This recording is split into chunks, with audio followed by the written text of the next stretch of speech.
Hey, welcome back to Jeff Needs Sports, everyone. This is week 2 college football playoff rankings, and they are live, powered by offtheballnetwork.com. Go to offtheballnetwork.com for all your sports needs. We've got a lot of great things going on over there, and you will not be disappointed. So here we are. It's another crazy week. Essentially it's this. I can't believe we're into week 2 of the college football season, and I have to think this much on the rankings. Typically, it's and I do a Super 16. I don't really worry too much about the top 25 because once you get to 25, you've got some teams that really would need miracles to get to the playoffs. So that's why I do a Super 16, because I'm worried about getting to the playoffs. I'm worried about winning a national championship. So that's where I came up with the number, which everybody loves the Super 16. I'm not going to say the other 16 because the NCAA might find me. But the bottom line is this: I had no idea that in the first 2 weeks, I think we've had a total of 22 teams that have been in it already in the Super 16 already. So, and this week was no different. We had a couple move out, we had a couple drop way down. We're going to talk about that. So it's been crazy. So if you're watching, you can see it up there. Kind of just go through it real quick. I know if you're listening to audio, please just go download. I'm on Instagram. At Jeff Needs Sports. You can find me on Facebook, Jeff Needs Sports. You can find me on Twitter at jhunt006. I put it out everywhere, or go to the offballnetwork.com. Find us from there. It's pretty, it's out there. Let me just put it that way. Us podcasters are not ashamed to plug ourselves. So anyway, if you're watching, you can see the top 16, but I'll go through it for the audio real quick. 1, Alabama still. They played Mercer this week, but I think we all realize how good they are. Not a lot of concerns there. They're not going to get dinged for playing Mercer. Who cares? Oklahoma, another team that, they did what they had to do week 1, but I also still, once again, I look at the schedule, I look at the path to the playoffs. That there's just still wide open, especially with Iowa State losing, who we'll talk about in a minute. Oklahoma at 2. Iowa jumps up to 3. And this touched a nerve with a lot of people. I've got Iowa at 3, but here's the thing. If I had Ohio State, spoiler alert, Ohio State's not at 3. If I had Ohio State up in the top 4 last week, well, Iowa's taking that position. They're in the Big Ten. They go undefeated. They're in the playoffs. So once again, the most important thing you have to get to the playoffs is that path. And you have to control your path. So Iowa's in complete control. They go undefeated. They're in the playoffs. So I got them at 3, and they look really good against an Iowa State team that I think is pretty good. So I got Iowa at 3.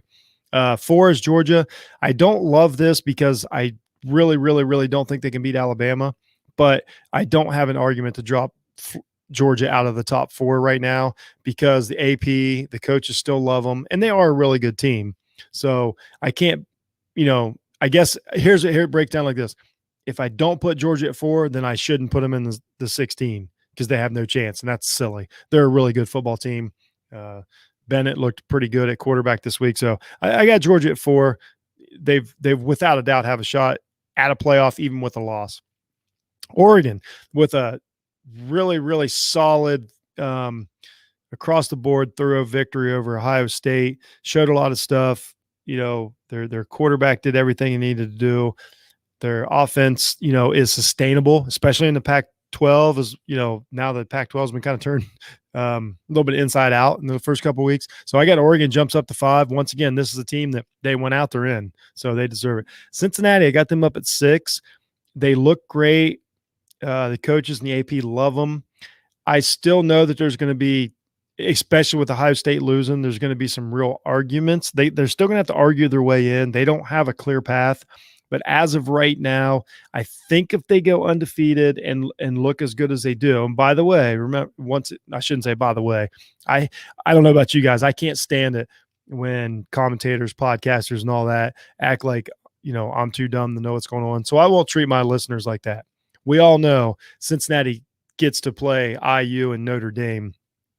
And so if they get to play Notre Dame, they're going to knock off one of their competitors. So I look at their schedule. They've got a schedule good enough to get there. The polls love them, and now that we have some good teams with losses, they're in the argument status. So I got Cincinnati at 6. I'm a little shaky on that, but I don't want to disrespect them by dropping them down. I got Notre Dame at 7. They don't look like a great football team.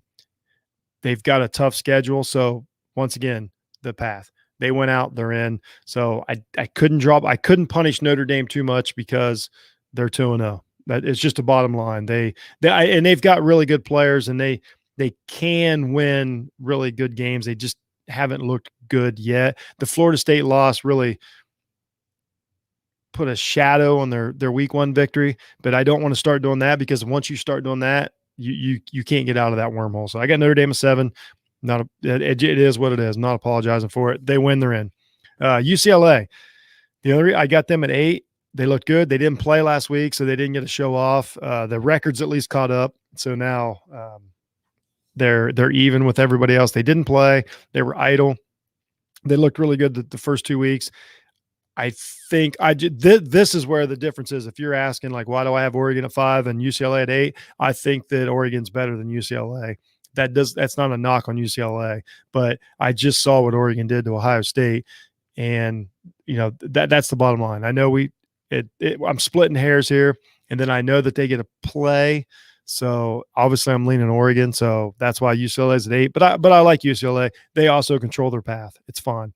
Florida at 2-0 at 9, strictly because they're a pretty talented team. I mean, they're kind of have some questions at quarterback. They've looked good enough, but they're in the SEC. They get to play Georgia. This is Florida's thing. They get to play Georgia at the world's largest cocktail party. Yes, I still call it the world's largest cocktail party. They get to play them. If they beat Georgia, that's their launching pad to the SEC championship, and they get their shot at Bama. So I don't think Florida's looked awesome this season, but they have so many opportunities to get there that I can't punish them for that. And if they figure out the quarterback situation, which looks like they've got a couple of pretty good ones, it's not a bad problem. I think Florida's in good shape. We'll put it that way. I honestly don't know how good they are right now. 10, Penn State. This is literally because the AP and the coaches poll love Penn State. They get a shot at Ohio State. They get it if Penn State, once again, in these big conferences, you go undefeated, you're in. So if Penn State gets through Ohio State and they get through Iowa, they're going to go in the playoffs. How good do I think they are? I don't really think they're that good of a team. You really didn't find out a lot, this past week. It is what it is, but they're big name. The polls love them. I'd be silly to think that they're out of the top 10 chances to get there. Texas A&M at 11. Basically, they dropped down. They just didn't look great this week. They're undefeated. They're in the SEC. If they win out, they're in. But they don't look like a team that's going to do that. I'm not going to prognosticate and figure out their wins and losses. I think it'll take care of themselves. But as of now, I got them at 11, because once you really start looking below there, you find it hard to argue a team that's going to beat Texas A&M and knock them out of the playoffs. 12, Clemson, just because they're Clemson. They're still, I think they're ranked 5th or 6th in the AP and coaches this week. They still love them. They still have a lot of faith in them. They really, really, really should go undefeated the rest of the year. So they're in the argument category. And by that, I mean, they win all their games, just like Ohio State's. We're going to talk about them in a minute. They win all their games and they can argue. It's going to be, how good do you look? What's the flash? What's your ceiling? All those things. So it's going to come down to that. But I'm not going to be ridiculous and keep Clemson out of the 16 after what happened last weekend. 13, Ole Miss. I love putting them up there. I wanted to put them up there last week after the win at Louisville, but I was hesitant because I try to let a team kind of reinforce what I think about them. They didn't play a great team this week, but they looked dominant. They were fine. It really feels like they got a plan. It feels like they know who's playing in every position. It just feels like, and they've got that path. They just need that upset in Tuscaloosa, and they're on a launching pad to the college football playoffs. If you're in the SEC, you're in the Big Ten, even the Pac-12 right now. If you go undefeated, you've got a really, really, really, really, really good chance of going in. The SEC, obviously, I don't think that's going to happen unless Virginia Tech, comes out of nowhere, which is fine. I hope Virginia Tech does make this, but Really like Ole Miss, like what they've done. I know they've got to earn their way into it. If they would have started the season ranked higher, they would be much higher. But I don't like preseason rankings. I preach about it. I got to move on from it. Ole Miss at 13, 14 Ohio State. I'm an Ohio State fan. Everybody knows I do the Buckeye remix, but I tried to push my emotions back. Really thought about it.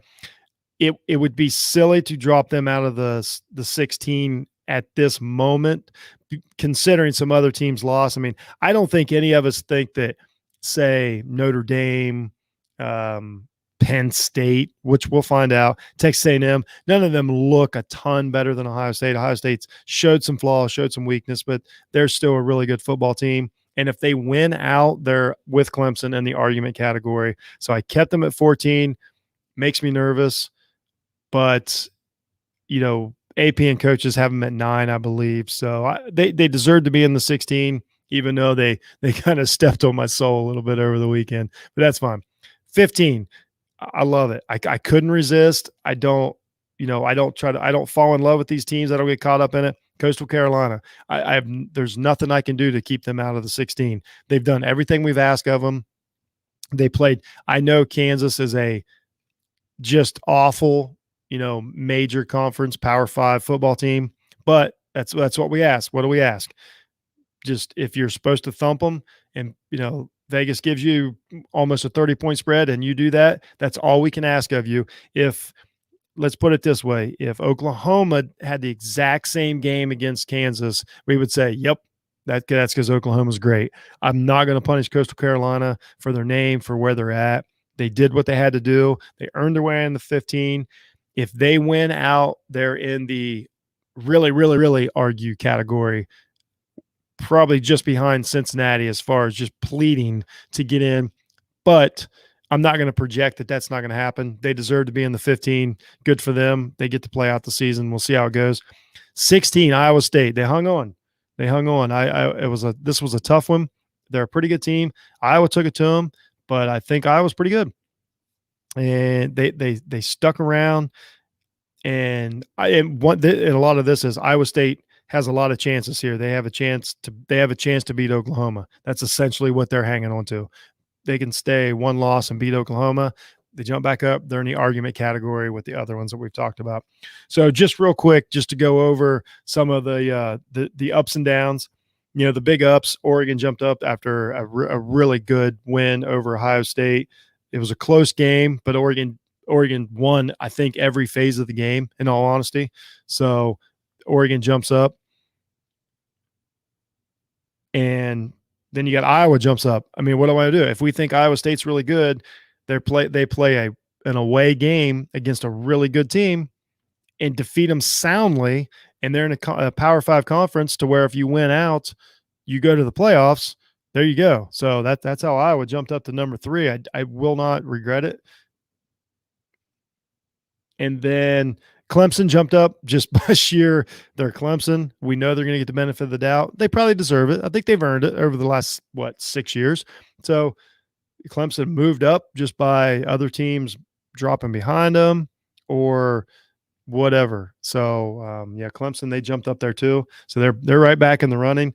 Not super confident in them, but we'll see. I mean, that's why we play the games. This is week 2, for goodness sakes. I still can't believe. Then a couple of the downs. Ohio State. I just talked about it. They dropped way down. If you want to listen. If you listen to Jeff Needs Sports, check out the remix. I'm doing it Tuesday night this week.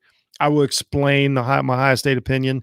I don't think that they looked as bad as probably the fan base and I thought, an hour after the game, but they do have flaws. That I think that's fair. I think if Ohio State and Clemson play right now, it's a pretty close game. I still think that. So I don't think Ohio State's a horrible team, but they need to they need to put on a show in the rest of the season. So that was a big drop. Iowa State, we talked about it. They dropped way down, hanging on by a thread. Now the problem with Iowa State is they started the season with just they just needed to win. It didn't matter what it looked like. They just needed to win. And now they probably need to look good in those wins. I don't think they can squeak by Kansas State, Baylor's, Kansas, teams. I don't know if they play all these teams in the Big 12 this year, but you get my point. I don't know if squeaking by is going to be good enough. I think they need to look good. And I really think they're a good team, but I think they have a ceiling on how many points they can score. We discussed that in the preseason rankings. So Iowa State is at 16, but on watch. Let's put it that way. And a couple teams that are out, USC, way too good to get beat like that. Their coach got fired today, just before this show aired. So they're just out. They look terrible. Now they got an uphill climb considering they've got to get past Oregon and UCLA now. So they're probably not going to squeak back into the 16 until they first of all, I think they need a head coach. That's just one thing. A lot of football teams have head coaches. They probably need one. Texas, another team, super disappointing. A lot of momentum coming off last week. A lot of buzz about them. And Arkansas absolutely took it to them in sort of an old-fashioned rivalry game. So Texas is out until further notice. They're in the Big 12. They really got an uphill climb. I don't know what Texas is going to do to get back in here. I would imagine it's going to be a few weeks or some huge upsets before you see Texas back in my Super 16, especially since what we're getting into now is we're getting into the cupcakes part of the season where next couple games, a lot of these teams like guaranteed victories, and then we're getting into the conference. So now Texas is going to have to earn their way up in the Big 12 conference. We said the same thing with Iowa State. It's hard to do in that conference. Not a lot of huge wins. So Texas really, we probably won't talk about them until they're have a shot at the Big 12 championship game. So after the Oklahoma game, I'll revisit Texas. I don't know what they can do until then, but who knows? I got an open mind every week when I watch these games, and that's how it goes. So that's everyone. That's Jeff Needs Sports 2021 College Football Rankings Week 2. It was exciting. It was fun. I love watching these games. I love talking to you, listeners and viewers about it. Thanks everybody who's commented, argued. The complaint department is always open. It makes it a lot of fun, and it makes me watch the games in a open-minded, rational way, which is my favorite thing to do, except for the Ohio State games. We all know, but I go back. That's why I go back. So check out the remix. Check out offtheballnetwork.com. Everything we're doing. Check me out next week for week 3. Who knows who's going to be in? I mean, honestly, I don't know. It's crazy season, having a lot of fun, and it's going to be a good one. So thanks for listening. Thanks for watching. Have a great week, everybody. You're the best.